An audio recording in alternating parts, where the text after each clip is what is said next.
Hello everyone, I'm Colonel Sumant Khare, an HR professional, and I'm here with you as we all go through this corona pandemic. It's something unprecedented, and a lot of people are going through stress, worry, anxiety, and I'm afraid going forward, we're likely to even see fear and panic. So, I'm here to share with you a series of videos on how to calm our brains. This is not something that you've seen before. These are different.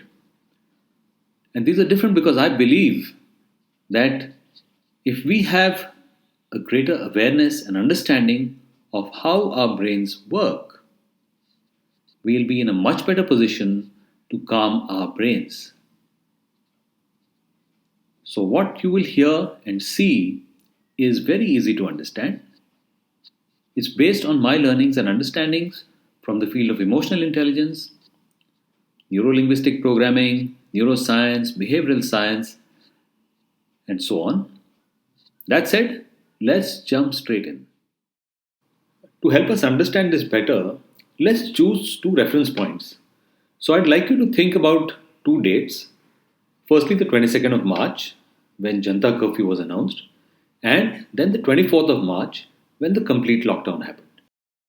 Take a few moments and think about the events on these 2 days and how they impacted your thoughts, feelings, emotions, and what you experienced. As you carefully consider these events, you'll notice that they illustrate two very different ways that triggered your emotional states.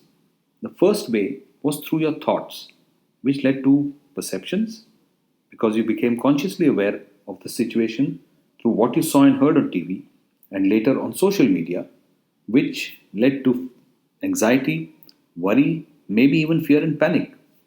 The second way in which your emotional states were triggered was through your reactions to the announcements of the 21-day lockdown. People indulged in panic buying that very night.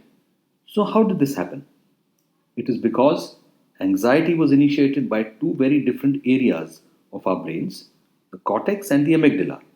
And they are the two pathways, the cortex pathway and the amygdala pathway, along which your thoughts and reactions were initiated. Let's see how this works. So, the Janta curfew and the full lockdown, let's take both these conditions. On these days, announcements were made and your sensory organs received these signals. Via the thalamus, these signals reached the amygdala first, which then fired off an anxiety or fear response.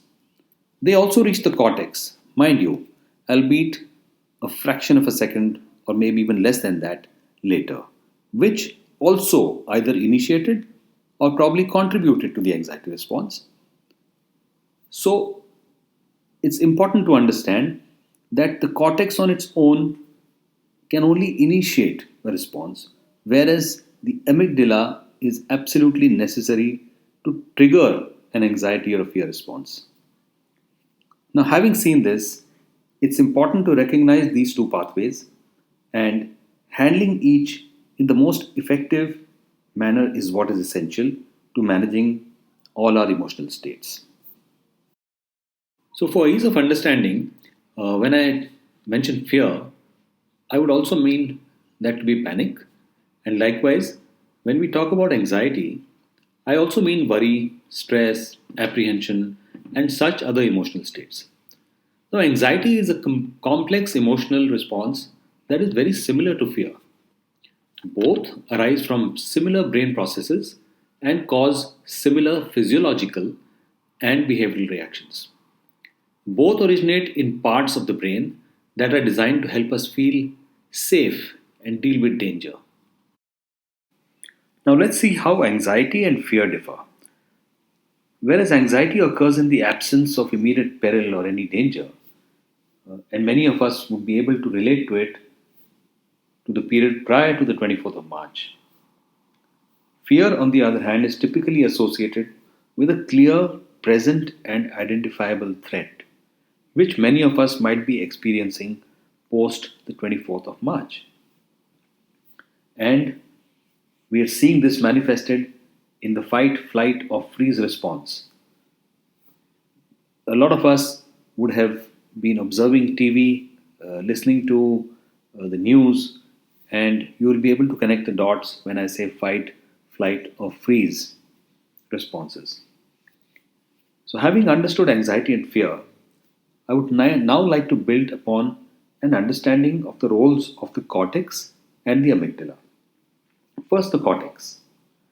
The cortex is the thinking part of the brain, like I mentioned earlier, and it enables us to reason, create language, engage in complicated thinking, such as logics, math, and all that.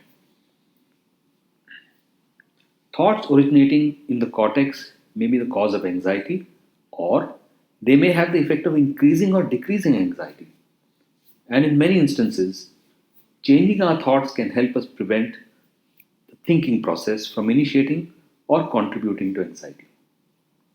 So much for the cortex. Now, let's understand the role of the amygdala.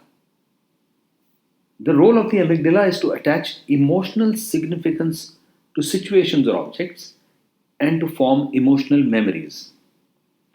Those emotions and emotional memories can be positive or negative.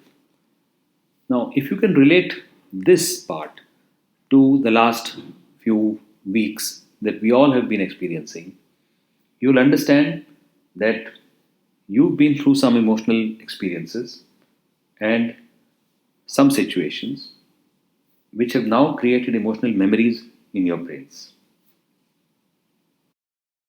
So, from what I've explained earlier about the two pathways, you would have noted that the amygdala is at the very heart where the anxiety response is produced. Although the cortex can initiate or contribute to anxiety, the amygdala is required to trigger the anxiety response. And this is something we need to really keep in our minds. So, if we can understand how the amygdala attaches anxiety to experiences and creates anxiety producing memories, we can then change the circuitry of the amygdala to minimize anxiety and other emotional states. This is why a thorough approach to addressing our emotional states requires dealing with both the pathways, the cortex pathway as well as the amygdala pathway. So you might be wondering, how can I change the circuitry in my brain? Good question. And my one word answer would be neuroplasticity. Neuroplasticity is the ability for our brains to change their structures and reorganize their patterns of reacting. The circuits of our brains aren't determined completely by genetics. They're also shaped by our experiences and the way we think and behave. We can remodel our brains to respond differently, no matter at what age. Looking ahead, we are unsure of how the days ahead are going to pan out. It's important that we do not let our cortex or amygdala overreact in those situations. My next video will help create an understanding of what might happen if the cortex or amygdala were to overreact and how we might be able to deal with it better. This is Colonel Sumant Khare signing off.